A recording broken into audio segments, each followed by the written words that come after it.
Hello everyone, कैसे हो सारे के सारे। आई होप आप सारे के सारे एकदम फिट हो, परफेक्ट हो। सो गाइज, आज की क्लास का जो हमारा सेशन है, as you can see in the boards, actuarial science. आज हम लोग एक्चुरियल साइंस के बारे में थोड़ी सी डिटेल में बातें करने वाले हैं, ठीक है। एक्चुअली ये वीडियो उन सारे स्टूडेंट्स के लिए है जो एक्चुअल साइंस को लेकर थोड़ा कंफ्यूज है, हमें करना चाहिए नहीं करना चाहिए, क्या ये हमारा कप ऑफ टी है या नहीं है, और मैं ही क्यों, सामने वाला कर रहा है तो मुझे भी क्यों करना चाहिए। ऐसा मत करना, किसी को देख के कोई चीज कभी ज्वाइन नहीं करनी चाहिए। आपका खुद का इंटरेस्ट बिल्डअप होना चाहिए, तो प्लीज उस कोर्स को पकड़ो, ठीक है।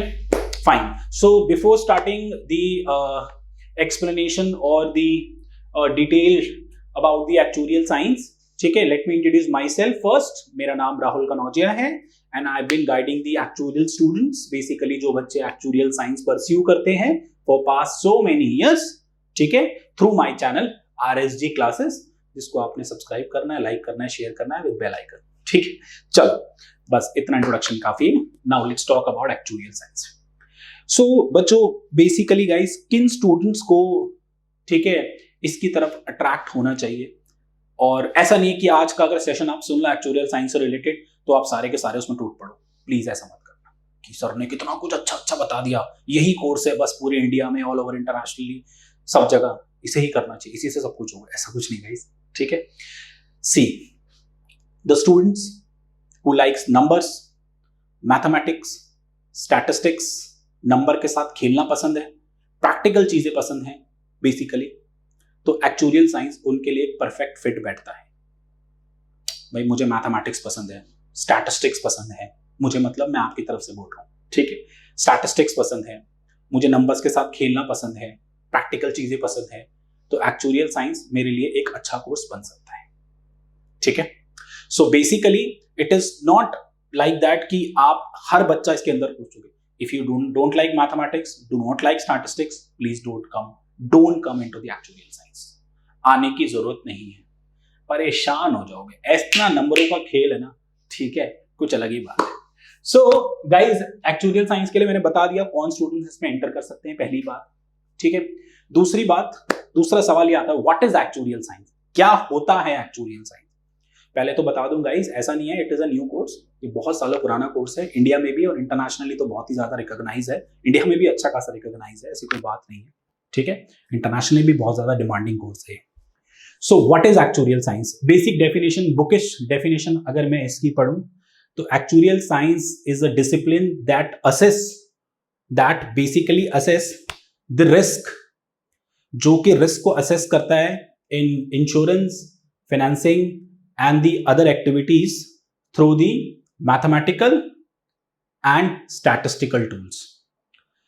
एक्चुरियल साइंस एक ऐसा डिसिप्लिन है गाइस, जो कि रिस्क, जो मैंने इंडस्ट्रीज बोली, फाइनेंशियल, फाइनेंसिंग, इंश्योरेंस और द अदर इंडस्ट्रीज, उन रिस्क को असेस करता है, उनके रिस्क को असेस करता है, रिकॉग्नाइज करता है उनके रिस्क को, ठीक है, और असेस करने के बाद उनको मिनिमाइज करता है। So this is the basic definition of actuarial science. आप चाहो तो वेबसाइट पे पढ़ सकते हो, ठीक है। मैं थोड़ी ऊपर नीचे बोल रहा हूँ डेफिनेशन, तो मैं क्षमा चाहता हूँ। बाकी मेन फोकस यही है कि through mathematical statistical skills we assess the risk and minimise the risk, ठीक है। जो बेसिकली पूरी तरीके से एक्चुरियल साइंस को कंप्लीट कर लेता है, ठीक है, उसको हम लोग कहते हैं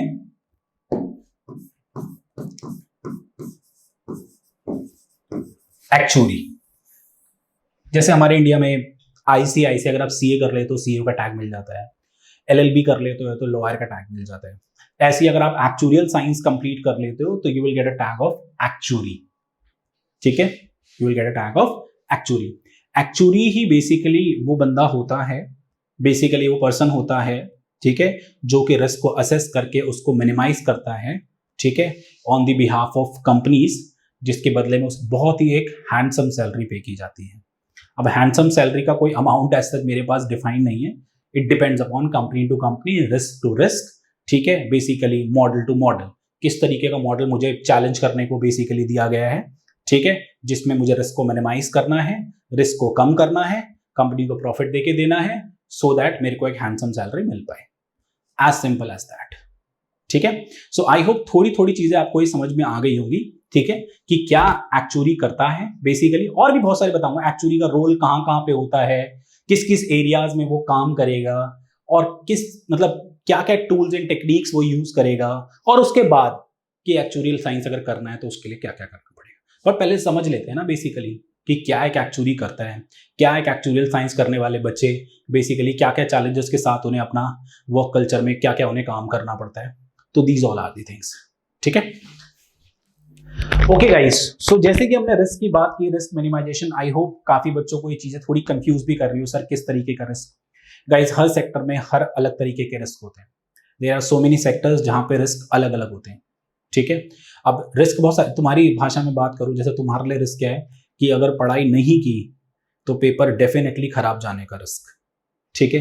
तो उस रिस्क को मिनिमाइज आप कैसे करोगे, पढ़ाई करो, अच्छा पेपर दो, ठीक है। सो रिस्क की डेफिनेशन हर फील्ड में अलग अलग है, ठीक है। सो फिलहाल अब बात करते हैं जो एक्चुअली होते हैं बेसिकली उनका मेजर रोल, मतलब बेसिकली किस किस रोल एंड रिस्पॉन्सिबिलिटीज वो लोग निभाते हैं, किस रोल्स में वो काम करते हैं, कौन सी रिस्पॉन्सिबिलिटीज वो निभाते हैं। तो बेसिकली जो कुछ मेजर रोल्स हैं एक्चुअलीज के, मेजर रोल जो हैं बेसिकली एक्चुअली के, वो बेसिकली क्या क्या है, लाइफ इंश्योरेंस,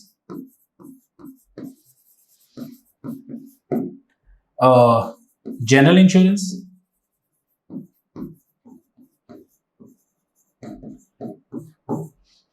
पेंशन, और भी बहुत है इसी से रिलेट करते हुए बहुत सारे। और मैं वैसे तो ज्यादा लोग इन तीन पे फोकस करते हैं, but obviously financing activities,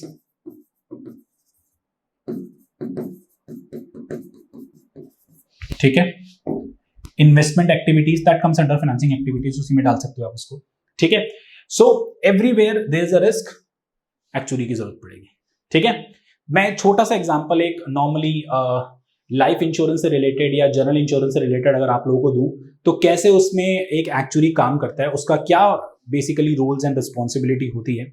in that case जरा सपोज करो, मैं इसको रब कर देता हूं, ठीक है।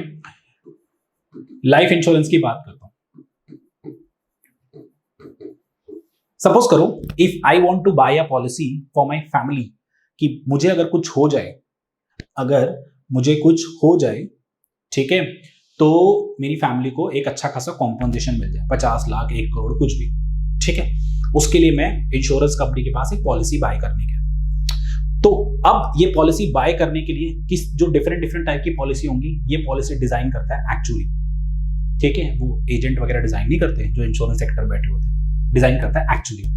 अब एक्चुअली डिजाइन करते वक्त क्या क्या छोटे से छोटे फैक्टर्स वो दिमाग में रखता है, ध्यान से देखना, छोटा छोटा, ज्यादा नहीं।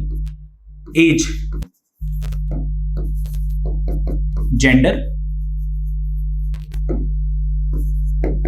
हिस्ट्री, हिस्ट्री में मैं सारी चीजें डाल दूंगा, किस एज में मैं ये पॉलिसी ले रहा हूं, क्या मेरा जेंडर है, ठीक है। And history, history means you can say मेरी मेडिकल हिस्ट्री, क्या मैं चेन स्मोकर हूं, क्या मैं अल्कोहलिक हूं, ठीक है। और भी सो मेनी थिंग्स, क्या मुझे पहले से कोई बीमारी लगी हुई है।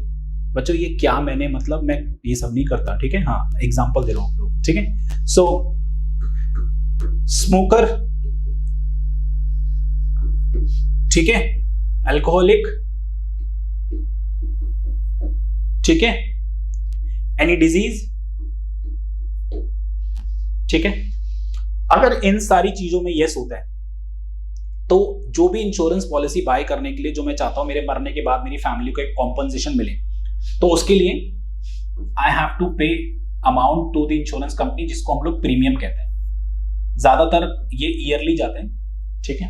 किस एज में मैं ले रहा हूं, अगर मैं इसको 50 साल की एज में ले रहा हूं तो मेरा प्रीमियम बहुत ज्यादा होगा ऑब्वियसली, क्योंकि जितना ज्यादा एज में आप पॉलिसी खरीदोगे उतना आपके मरने के चांसेस ज्यादा होंगे। फाइन, जितना कम एज में पॉलिसी खरीदोगे उतने मरने के चांसेस कम होंगे। अब कम एज का मतलब ये नहीं होता कि पैदा होते ही पॉलिसी खरीद लो, ठीक है। It's not like that, you should be, मतलब माइनर नहीं होने चाहिए आप लोग 18 ईयर से अबव। वैसे तो अब बहुत सारी डिफरेंट टाइप की पॉलिसीज आ चुकी है, बट अब नॉर्मली बात कर रहा हूँ, ठीक है। तो उस बेसिस पे प्रीमियम कितना सेट करें, इन सारे फैक्टर्स को एक रूफ में कनेक्ट करते हुए कितना प्रीमियम सेट करें, ये एक्चुअली बताएगा। सारे नंबर्स का खेल खेलते हुए 30 साल का बंदा है तो क्या प्रीमियम, 31 का है तो क्या प्रीमियम, 32 का है तो क्या premium. There is certain mortality table also जो हमारे मरने जीने की प्रोबेबिलिटी बताती है। हाँ रियल है, ठीक है, एक टेबल है जिसमें हमारे मरने जीने की प्रोबेबिलिटी है। थोड़ा टाइम लगे तो देख लेना, AM92 और मतलब लाइक टेबल्स बनी हुई है यूके सोसाइटी। वैसे सोसाइटी में तो नहीं मिलेगी, बेसिकली आपके कोई भी कलीग या मुझसे भी आप टेबल ले सकते हो जहां आपको पता लग जाएगा आज मेरी एज है तो मेरे मरने के चांसेस क्या है। ठीक है गाइस, ये एक तरीके की प्रोबेबिलिटी है, ठीक है, रियल नहीं एक्सपेक्टेड है, फाइन। उसी एक्सपेक्टेशन के बेसिस पे the insurance company charges a premium. तो इस तरीके से पॉलिसी डिजाइन की जाती है इन सारे फैक्टर्स को कंसीडर करते हुए। इज टू बी, ठीक है, is to be basically done by actually. Isn't it interesting? Interesting है ना, कितने सारे फैक्टर कंसीडर करके एक मॉडल बना दिया। अब आओ लोगों को खरीदो, फाइन। जिसका मॉडल परफेक्ट है ऑब्वियसली, एक्चुअली ऐसा नहीं कि हर एक्चुअली बेसिकली एक अच्छा मॉडल बना देगा। डिपेंड करता है आपकी स्किल, आपकी स्किल सेट, आपने किस तरीके से चीजों को प्रैक्टिकली पढ़ा है, ये सब चीजें भी बहुत मैटर करती है। सो ये मैंने एक छोटा सा एग्जांपल आपको लाइफ इंश्योरेंस का दिया। ऐसी नॉर्मली जनरल इंश्योरेंस का भी जब हम लोग लेते हैं, जैसे सपोज करो अगर कोई तुमने एक स्कूटी बाय की है तो स्कूटी बाय करने पे कितना प्रीमियम तुम्हें पे करना है, तो उसके लिए भी कभी कभार एज फैक्टर मैटर करता है, ठीक है, कितनी इनकम आपकी, बहुत सारे फैक्टर्स ये सब मैटर करते हैं। उसके बेसिस पे एक इंश्योरेंस प्रीमियम चार्ज होता है, ठीक है। तो बहुत छोटी छोटी चीजें, बहुत डिटेल में जाएंगे तो एक्चुअली क्या करता है वही बताते चले जाएंगे पूरे सेशन में, ठीक है। तो आई होप थोड़ा सा पार्ट आपको क्लियर हुआ हो कि क्या एक एक्चुअली का काम है, ठीक है।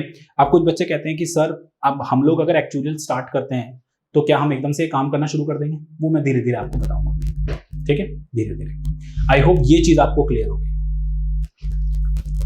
ठीक है गाइस, ये चीजें आपको क्लियर हो गई। बेसिकली बात ये निकल कर आती है, जो भी फ्यूचर अनसर्टेनिटी होने वाली है उससे हमें एक्चुअली बचाने की पूरी कोशिश करता है। मतलब कंपनी को, लाइफ इंश्योरेंस कंपनी या जो भी इंश्योरेंस सेक्टर है या फाइनेंसिंग कंपनी है, उसको फ्यूचर अनसर्टेनिटी बताने की कोशिश करता है। अब मान लो इस पॉलिसी पर अट्रैक्ट होकर बहुत सारे पॉलिसी होल्डर आ गए।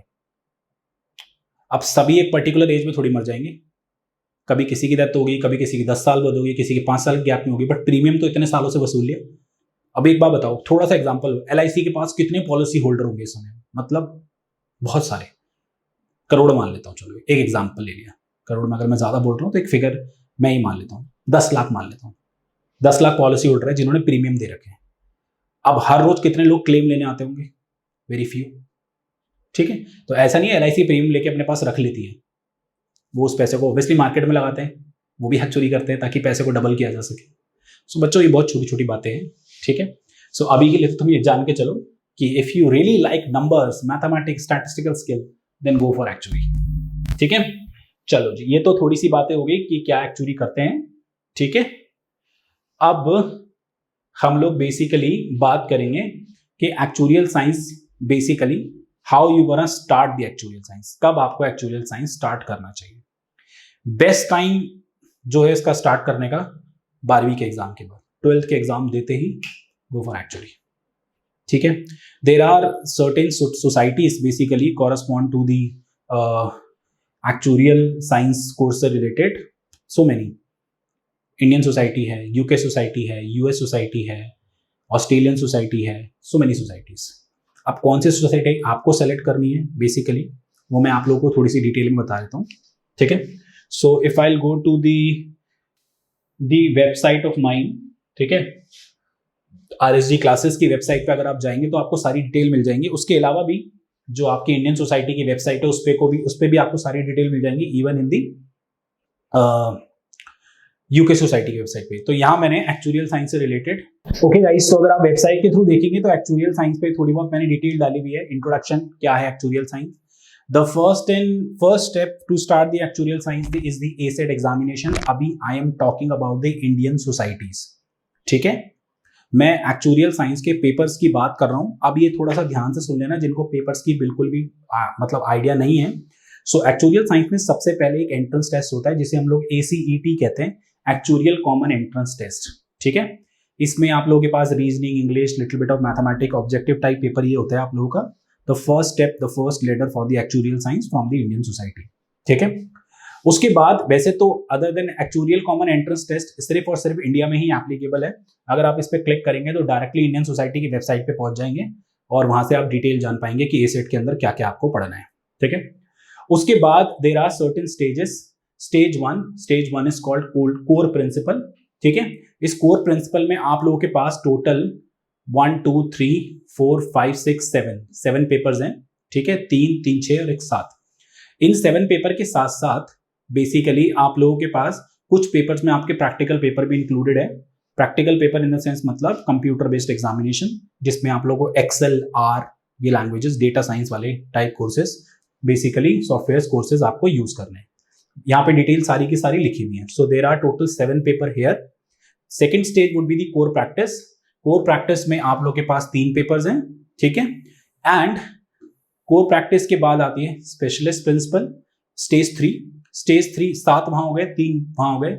स्टेज 3 में जो ये पेपर हैं टोटल आप लोग के पास 1 2 3 4 5 6 7. इन 7 में से आप लोगों को कोई भी 2 पेपर चूज करके, मतलब आपकी स्पेशलिटी की आप लाइफ इंश्योरेंस में जाना चाहते हैं, हेल्थ में जाना चाहते हैं, पेंशन में, इन्वेस्टमेंट इन फाइनेंस में, फाइनेंशियल डेरिवेटिव्स में, देख लो कितने सारे एक्सपोजर्स हैं आप लोगों के पास. उसके बाद स्टेज 4 स्पेशलिस्ट एडवांस. इनमें से आपको कोई एक पेपर सेलेक्ट करना है. सो बेसिकली 7 और 3 10 और 2 12 और इनमें से एक 13. तो तेरा total 13 paper in it. 13 paper clear करो, एक्चुअली बनो. ठीक है, बहुत आसान लग रहा है ना सुनने में, बट इतना आसान है नहीं. ठीक है, सो ये जो मैंने पेपर सारे अदर देन एसेट के बारे में जो मैंने बाकी पेपर बताए, the same paper is to be applicable in the UK society also. UK society में भी बिल्कुल ही इसी तरीके के पेपर्स हैं. सेम पैटर्न है हमारा, सेम कंटेंट है, सब कुछ सेम है, बस पेपर लगाया. ठीक है, okay. So now there are actual society जहां मैंने ना थोड़ा सा कंपैरिजन किया है.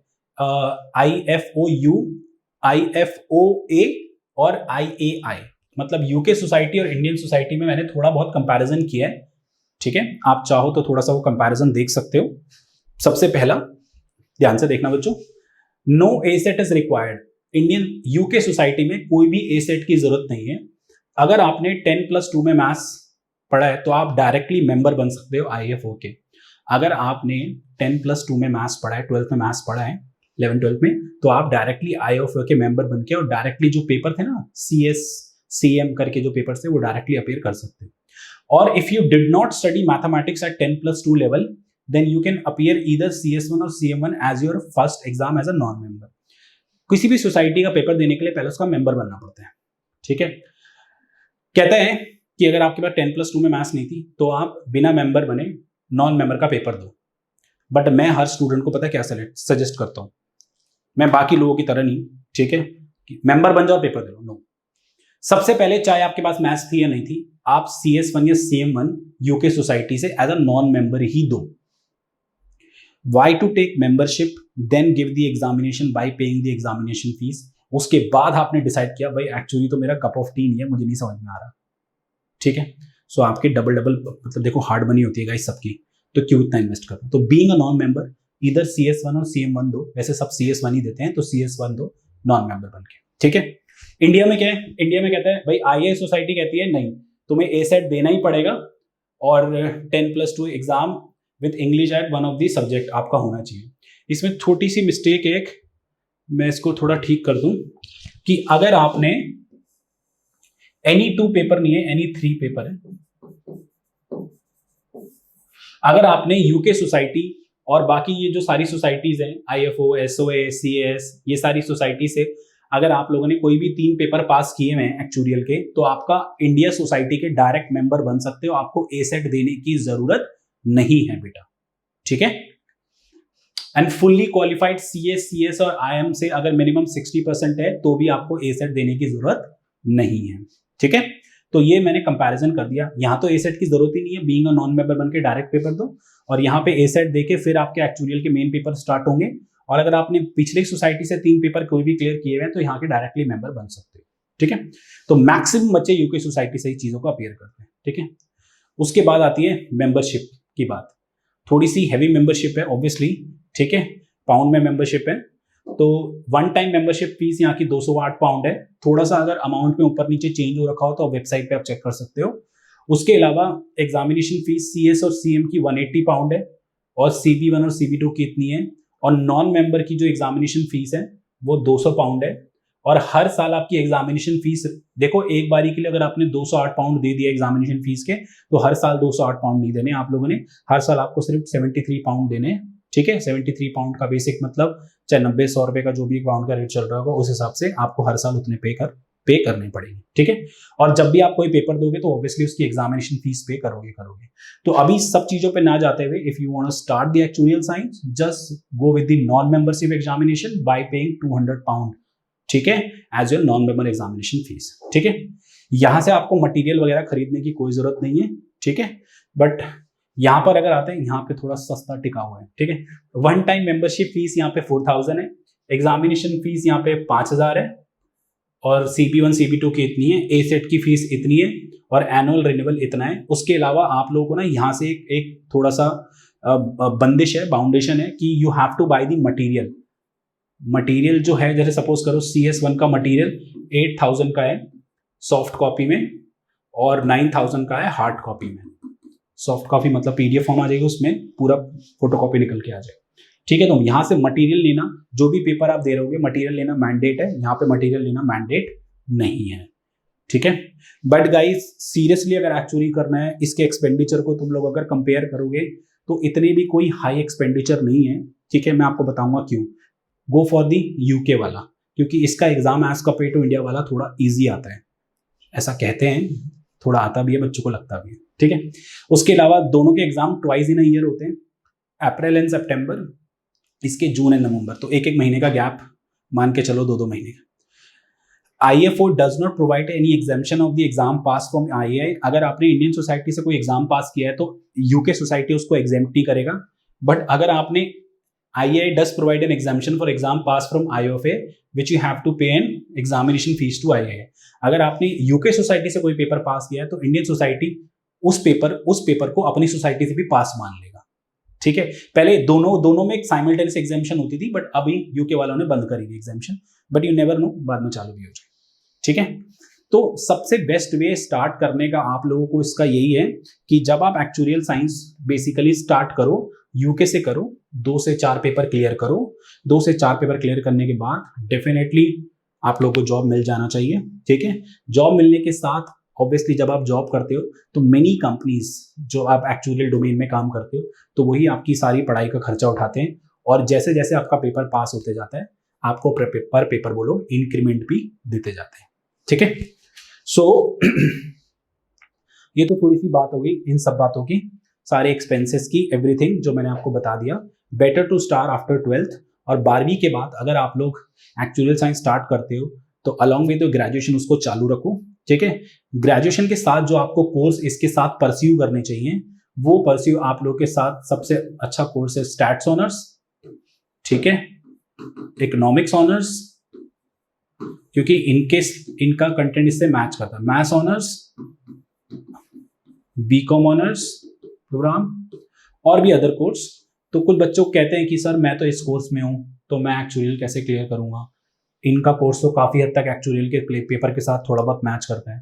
गाइस घबराने की बात नहीं है, मैं भी बीकॉम ऑनर्स हूँ, ठीक है, मैंने भी काफी हद तक पेपर निकाले हुए, तो ऐसा कुछ नहीं है। If you have a keen interest, you like numbers, you like mathematics, you like statistics, you should go for it, आपको जाना चाहिए, ठीक है। और रही बात ये, कुछ बच्चों को लगता है बहुत एक्सपेंडिचर हो गया। गाइस एक्सपेंडिचर को काउंट मत करो इतना, आप 2-3 पेपर के एक्सपेंडिचर अपने ऊपर बियर करते हुए चलो। उसके बाद आप लोग क्या करो, उसके बाद आप लोग गो फॉर अ जॉब, ठीक है। आज से 7-8 साल पहले की बात करो और आज की बात करूं, आई मीन 2021, ठीक है, आज की बात करूं तो there are so many company. 7-8 साल पहले सिर्फ 1-2 कंपनीज थी, बिग 4 हो गया, फाइनेंसिंग सेक्टर हो गए, MNCs हो गई, हर जगह एक्चुअली काम कर रहे हैं गाइस, दबा के काम कर रहे हैं, ठीक है। They will get a job, ठीक है, after clearing the paper. Obviously skill set तो अच्छा होना चाहिए तभी इंटरव्यू क्लियर कर पाओगे, ठीक है। उसके बाद जॉब में आने के बाद सारे खर्चे उनकी कंपनी ने उठाने, ठीक है। सो अच्छा खासा बेसिकली आप कह सकते हैं एक्सपोजर आप लोगों को मिलेगा ही मिलेगा, ठीक है। सो गाइस अब ज्यादा डिटेल तो और कितनी लेके जाऊं तो वेबसाइट के थ्रू आप और डिटेल इसकी पढ़ सकते हो। इसके अलावा जिन जिन एरिया में ये बेसिकली मेजर रोल जहां मैंने आपको बताए थे, और भी एक्चुअल स्टूडेंट जहां पे बेसिकली काम करते हैं, ठीक है। कुछ बच्चे कहते हैं सर एक्चुअली का टैग क्या 2-3 पेपर क्लियर करने के बाद मिल जाएगा? No, then you will get a job as an actual analyst, data analyst, इस तरीके के टैग के थ्रू आप लोग काम करोगे, ठीक है। कुछ ऐसा कट कॉपी पेस्ट टाइप काम नहीं होगा, ऑब्वियसली दिमाग वाला ही काम होगा। जो चीज़ें आप लोगों ने पढ़ी हुई हैं, जो सॉफ्टवेयर आपने सीखे हुए हैं इन द एग्जामिनेशन, वो सब आप अप्लाई करोगे एंड गाइस बड़ा मजा आता है काम करने में, सीरियसली बहुत ज़्यादा मजा आता है। ठीक है, सो ओवरऑल जहाँ जहाँ सेक्टर्स में काम कर सकते हैं, हेल्थ हो गया, इंश्योरेंस हो गया, बैंकिंग हो गया, फाइनेंसिंग हो गया, एक्सेट्रा, सो मेनी सेक्टर्स जहाँ पे actual are working nowadays. And guys outside India तो इसकी अच्छी खासी डिमांड है ही, इसमें कोई डाउट नहीं है। ठीक है, इन लुकिंग मतलब लाइक कोर्स करते हुए सिर्फ फटाफट कोर्स करके नौकरी कर लो, ये ना सोचते हुए ये फोकस करो कि कोर्स को अच्छे से करूं तो नौकरी अपने आप ही आएगी। ठीक है, so just be very focus. ठीक है, एट द एंड में सिर्फ एक ही बात ये कहना चाहूंगा, actually basically minimise the risk and save lots of money. ठीक है, in return they earn lots of money. ठीक है, तो जस्ट गो फॉर इट। इस सिलेबस, इस कोर्स से रिलेटेड और भी कोई भी आपको छोटा सा भी डाउट हो तो आप मुझे पर्सनली कॉल कर सकते हैं, मैसेज कर सकते हैं, स्क्रीन पे नंबर रिफ्लेक्ट हो रहे होंगे। और अगर मेरे से कोई बात छूट गई हो इसमें या मैंने कुछ गलत कह दिया हो तो I am really sorry for that. ठीक है, आई होप आपको एक्चुअल साइंस से रिलेटेड जो भी इंफॉर्मेशन चाहिए थी वो मैं आपको दे पाया हूँ। ठीक है, एंड और भी कोई पेपर से रिलेटेड आपको कुछ भी पूछना हो तो आप मुझसे पूछ सकते हैं। Actually VRSG classes provide the guiding the actual students, providing coaching to the students, वो एक अलग पार्ट है। तो अभी उस बारे में ज़्यादा बात न करते हुए मेन था एक्चुअल साइंस आपको बताना कि क्या होता है। थैंक यू सो मच बच्चों, नमस्ते, बाय बाय।